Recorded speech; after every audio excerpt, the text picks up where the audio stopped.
Belakangan ini beredar penampakan kendaraan lapis baja Amir 4x4 buatan Israel sedang dalam layanan angkatan bersenjata Ukraina di wilayah Kherson. Tidak diketahui pasti dari mana militer Ukraina memperoleh kendaraan ini. Apakah bantuan langsung dari Israel atau sumbangan dari negara lain yang bersimpati dengan Ukraina? Mengenai Amir 4x4, kendaraan ini dirancang dan diproduksi oleh Gaia Automotive Industry, sebuah perusahaan pembuat kendaraan militer dan keperluan khusus. Namun tak butuh waktu lama untuk kendaraan lapis baja Amir 4x4 bisa beroperasi.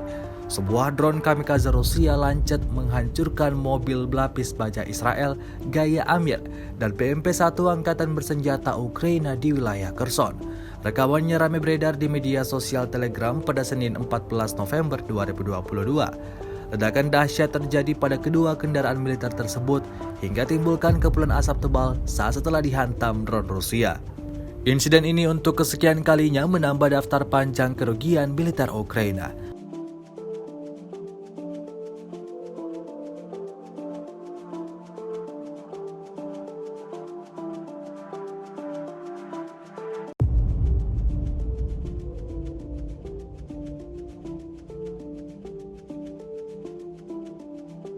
Rusia melaporkan secara total 333 pesawat Ukraina, 176 helikopter, 2.498 kendaraan udara tak berawak, 388 sistem rudal anti pesawat dieliminir sejak awal operasi khusus.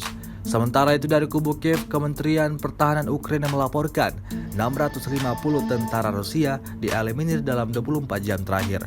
Sebanyak 80.860 prajurit Rusia meninggal sejak awal konflik hingga hari ke-263.